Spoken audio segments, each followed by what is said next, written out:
Hey guys, happy 4th of July, and we're doing a quick video on some cards that came in from eBay, another lot that I picked up, and this is how it showed up. It came in a binder, which I did not anticipate, which was kind of cool, because I was thinking to myself, boy, I could really use another binder for one of my other sets, so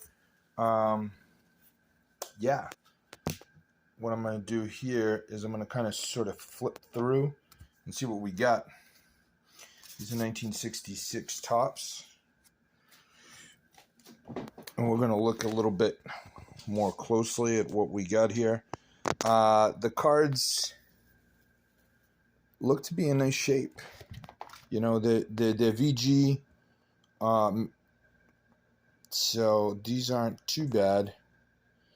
Some are really, really nice, it looks like. Don't think we're going to have any big hits in terms of like crazy cards in this lot, but you never know. Checklists, unmarked but with a little bit of a crease.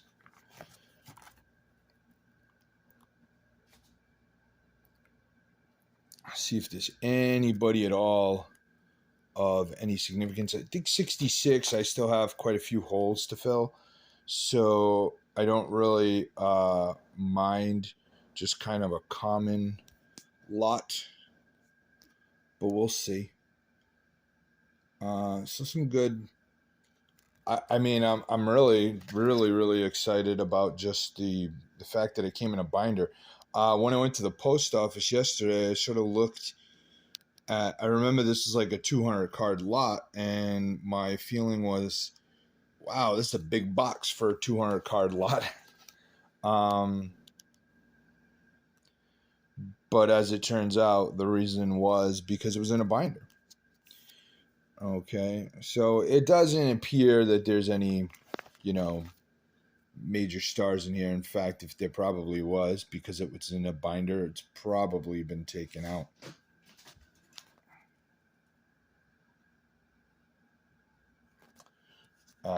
Because it's much easier to spot the better players if you're kind of sorting through a binder. The question now is if it's all low numbers. Matty Alou, Felipe Alou. See if there's any Dick Groat. Not in very great shape.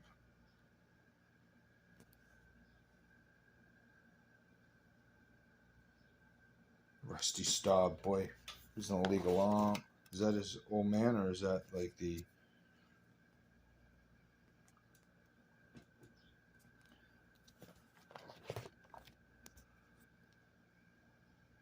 Joey Gaines, Art Shamsky.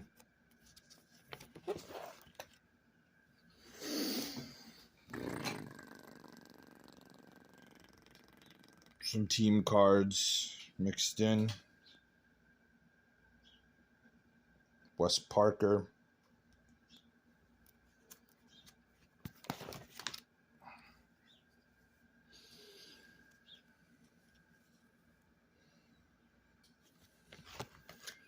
Jim Brewer. Renee Latchman. Tito Francona. Well, there you go. Not a bad card. Boog Powell. I don't know if I need him or not, but that's better than, just your standard sort of cookie cutter card. Bert Campaneris. That's in rough shape. But it's funny, the cards from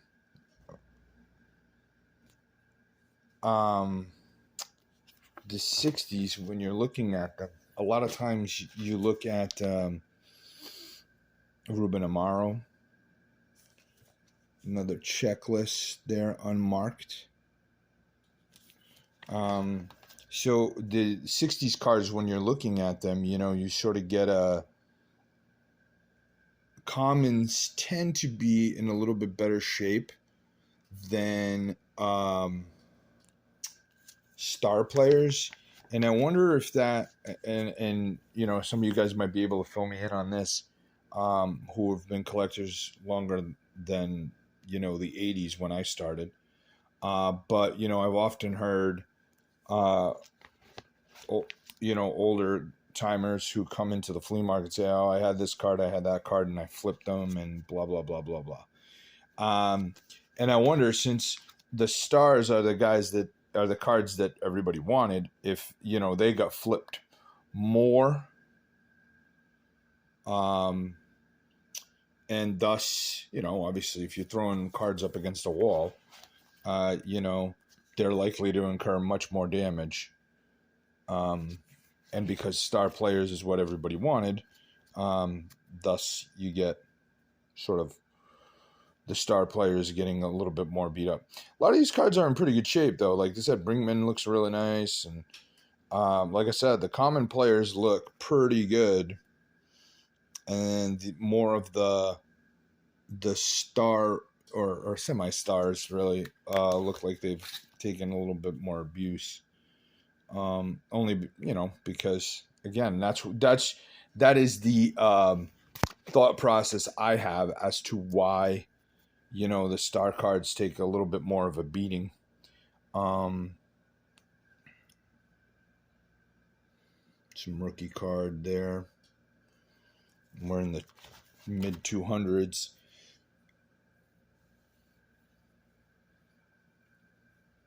Another unmarked checklist, and this one's in much better shape. No, doesn't seem to be any creases on that one. Jack Yeager, Bobby Wine, Jim Perry. So the cards look pretty good. Kind of what I expected, some lesser conditioned ones, but mostly VG or better. And a little bit of wear and tear on the corners, etc. But again, this, pretty sure I paid somewhere in the neighborhood of 50 cents a card. 40 to 50 cents a card on these. So, it's happy with that. Again, more often than not, when you buy these lots, they're going to be commons. That's just the way it is. Logically, it makes sense for people if there was, let's say a Willie Mays in here or whatever, for them to pull it out and sell it individually on eBay, and then come back and Wade Blasingame, Smokey Burgess, and then sell your commons, you know what I mean, as kind of a, afterthought. So these cards are starting to get into slightly higher numbers, not quite high numbers, but a little bit higher. Don Clendenon,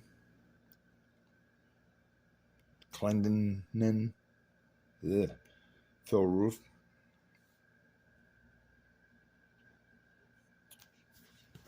These cards are in the 400s.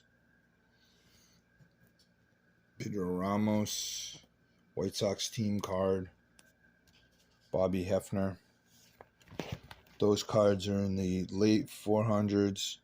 Then we got Dick Stewart, Dick Stigman, Pedro Ramos, and another unmarked checklist. That one looks like a little bit of a crease at the bottom there, or maybe just an indent. That's the 6th series checklist. 444 also has some paper loss. So that's what it is. It is a lot of 1966, 200 cards. They're all different, so that's a plus. And I'm glad to pick it up. We'll see how many of them I need for my 66 set.